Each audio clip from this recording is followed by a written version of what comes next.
This next one is one that, Zach, I've been doing some research for. I got an audiobook of it. You hyped it Ooh, up coming out of TIFF. Now a lot of yeah. people are catching it in theaters. It is How to Blow Up a Pipeline. The movie that Zach got In a to movie, in a catch, movie, just in a movie. it just in a film. Until you watch it and you see what it sparks out of it.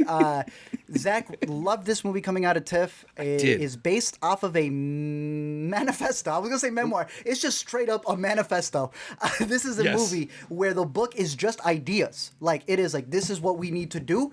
And then this guy, Daniel Goldhaber, who I thought made one of the best movies of a couple years ago that was streaming on Netflix in terms of just capturing it all through found cam footage, comes in, leaves the horror genre to come into the thriller genre and creates this movie where all of the ideologies given in that book are split to each character who this like group gets together. They don't really know each Yeah. other. They kind of don't even really work together, but like what if every single person brought in one of these ideas? Would they be able to work together to do this heist, to be able to, do activism in the most, well, how would you call it? In the most forefront way in order to make a change Yeah. because of the environmental crisis that's happening. That includes acid rain that's happening. The price gouging that has gone on. A lot of the actors within this film, as I was doing my research, you have this big group. I want to see if I can get a lineup of the people there. Group shot. We're actually consultants in terms of being from Texas and having family members who have had acid rain poured on them. I also heard some background stories about your boy and how he got this group together, dude. I don't know if you heard, but other than her right here, this actress who I believe also helped with the writing, Ariela Yeah, she Barrera, co-writer on it. Ariel yeah, and Barrera. producer, great job in the movie as well.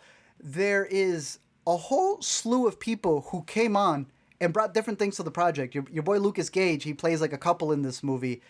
Yeah. Half of the stuff was improv. Really? You I got mean, there is kind of like a loose feel to the dialogue that I wouldn't Yeah. be surprised by some of that. and they do a great job with that. You got the guy from Texas, right? I gotta Yeah. like a good image right here. The guy from Texas and his wife. Jake right here, Weary. you got him. Yeah, on the left.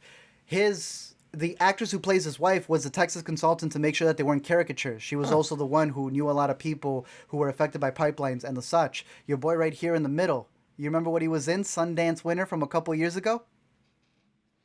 Right alongside. Shoot. Sasha's not in this because Sasha hasn't been doing too much tour for this. But with Sasha Lane, both of them, they were only missing the one. They were only missing Yeah, Cameron they were Post. They had- Miseducation of Cameron Post. Yeah.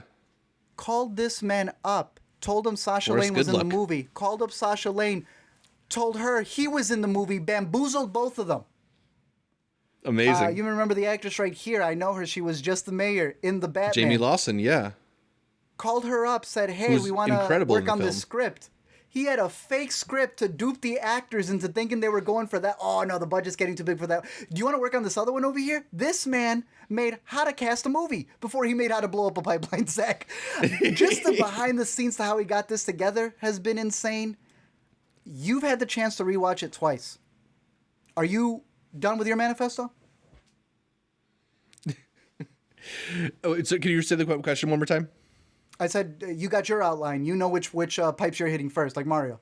Oh, I mean, I gotta get my crew together first. That's one of the most fun things about this movie is how organic it feels. Like they're able to assemble all these people. Like there are certain movies where you feel like the effort to make it kind of a diverse coalition of people, and this is a film that feels so effortless in that pursuit because, like you said, it's really about all these people and how they feel like they've been affected by different aspects of the oil industry, right? I really love that the tagline for this film is, "This is an act of self-defense," because to them, they are not the aggressors. They are defending their livelihood because of the way that oil is so dominant, so unavoidable. We can't, like, it's one of those things where you cannot live your life if you're not at least in some way participating in what brings profits to the oil industry. So I thought it's a pretty fascinating, just transgressive look at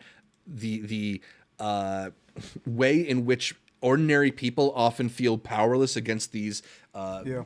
gigantic industries and these conglomerates that have infinitely more money than regular people do, despite, you know, they're not acting in the interests of the people that they are at least set up to serve, even if that's not what the structures of capitalism dictate.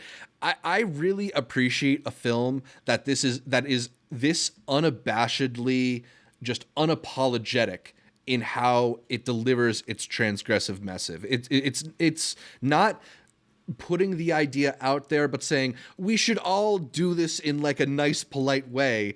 It's willing to be a bit messy and a little bit like a little bit clean and ask people some uncomfortable questions, but in an entertaining package. I just think there's so much to admire about how he put this movie together, how they adapted what you mentioned is just like a collection of ideas into a fluid story that makes sense, that gives people stakes, that has tension and real just like drama. It's really I'm very blown away, pun I guess intended, by this film.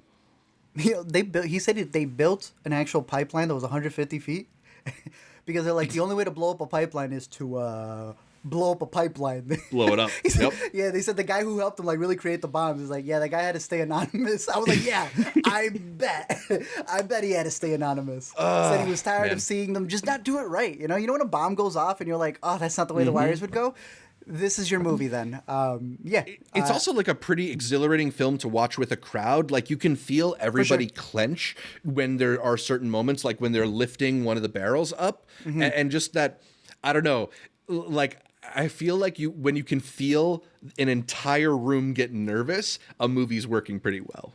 I agree. We had brought up previous ones like The East. So if any of you have seen movies like this with Brett Marling, that was another one where they kind of tried to get a group together in order to be able to have similar plans like this. I think the way that this cast does it is the best. So we've been talking about how this is going to be that you had a movie, I'm going to say Stanford Prison Experiment, but you had another one that you had said in terms of the cast who years from now you're going to look at them and be like, 12? Short-term 12. They're going to short-term 12 these people. Many of them are already in some really big hits. We love the boy over here at the end with Gage. Everyone here in the middle has been already in really big, much bigger films. I'm going to end it by you. The way you were describing the movie, I did not realize that the director, his parents were researchers. They're, pull it up over here. They make a cameo in the movie as the bookstore owner because they've been climate researchers for the last 30 years. So in doing that, he keeps saying that the movie is not activism. It's supposed to spark activism. Yeah. Interesting quote. But I really like Ariella's. They asked her, do you think this is a form of violence? And she says, I don't think violence can happen to places. Violence can only happen to people.